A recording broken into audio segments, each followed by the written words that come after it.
जो है वो ऐसा हूँ, जो है वैसा, जो चाहता हूँ बोलता हूँ, जो है वो करता हूँ।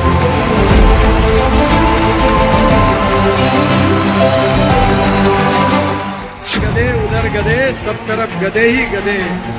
अच्छे घोड़ों को नहीं है घास, और गधे खा रहे चौवन-त्रास। समझने वाले को इशारा काफी।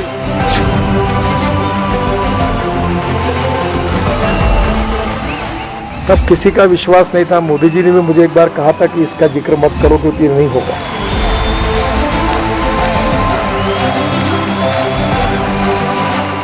पहिल्यांदा घर सांभाळ.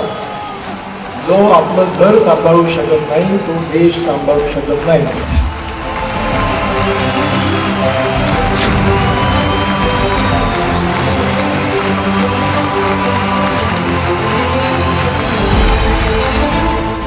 और मैं कोई साधु सन्यासी नहीं, पहले अपना घर देखता हूँ, फिर अपना परिवार देखता हूँ, फिर समाज के लिए और देश के लिए काम करता हूँ।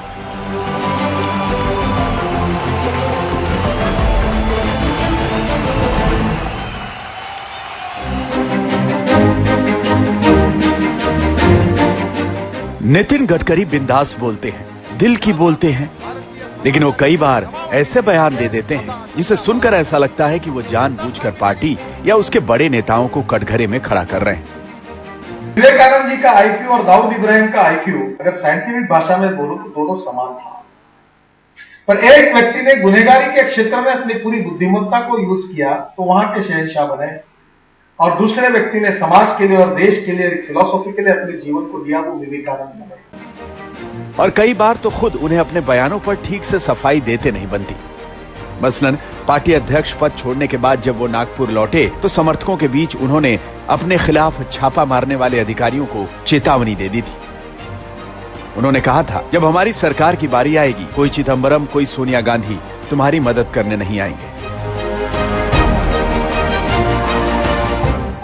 कि मैं जिस कंपनी में डायरेक्टर हूं, जिस कंपनी में मैं शेयर होल्डर हूं, एक भी कंपनी पर ना रेड हुआ, ना सर्वे हुआ, ना सर्च हुआ।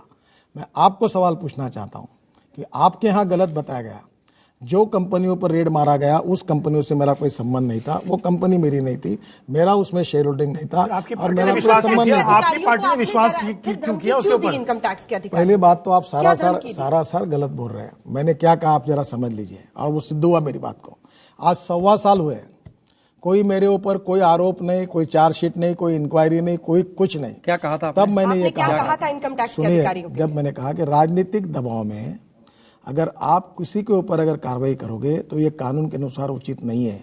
आजर एक का है, कल दूसरे का आ सकता है, और इसलिए अगर फिर आपको अगर गलत काम करोगे तो उसके परिणाम फिर आपको भुगतने पड़ेंगे। दरअसल गडकरी की कहानी में उनके विवादों के अपने अफसाने हैं, लेकिन एक विवाद से जुड़ा सवाल उनका पीछा बरसों से कर रहा है। वो सवाल है कि क्या प्रधानमंत्री नरेंद्र मोदी से उनका 36 का आंकड़ा है, और क्या बतौर कैबिनेट मंत्री वो पीएम की भी नहीं सुनते। इन सवालों की वजह कभी कोई बयान तो कभी गडकरी की बॉडी लैंग्वेज भी होती है।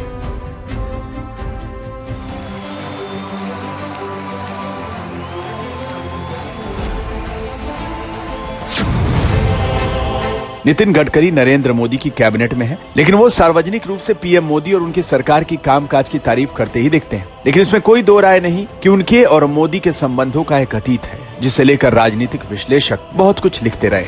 मसलन 2011 में नितिन गडकरी ने अपने साथी संजय जोशी को यूपी चुनावों का संयोजक नियुक्त किया तो नरेंद्र मोदी नाराज हो गए। उनका और संजय जोशी का 36 का आंकड़ा किसी से छिपा नहीं था। नरेंद्र मोदी इसी वजह से यूपी में प्रचार करने नहीं गए। कहा जाता है कि 2012 में पार्टी के मुंबई अधिवेशन में मोदी ने संजय जोशी के इस्तीफे की मांग रख दी। स्थितियां ऐसी बनी कि गडकरी को न चाहते हुए भी जोशी का इस्तीफा लेना पड़ा। मीडिया की अधपक्की कहानियां कुछ ऐसी भी हैं कि नितिन गडकरी के अध्यक्ष रहते हुए उस वक्त गुजरात से तड़ीपार अमित शाह को उनसे मिलने के लिए काफी इंतजार करना पड़ता था।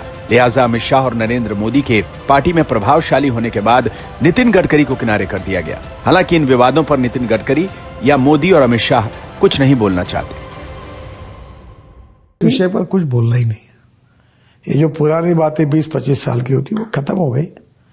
संजय जोशी संघ के प्रचारक है, वो अपना काम कर रहे हैं।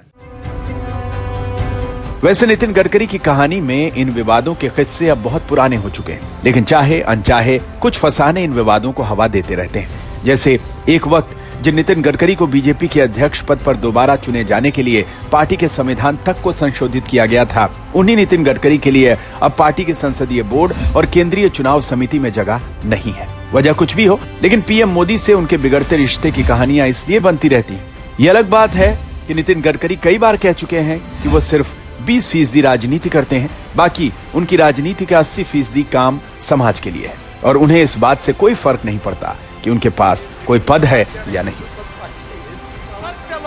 आज तक ब्यूरो।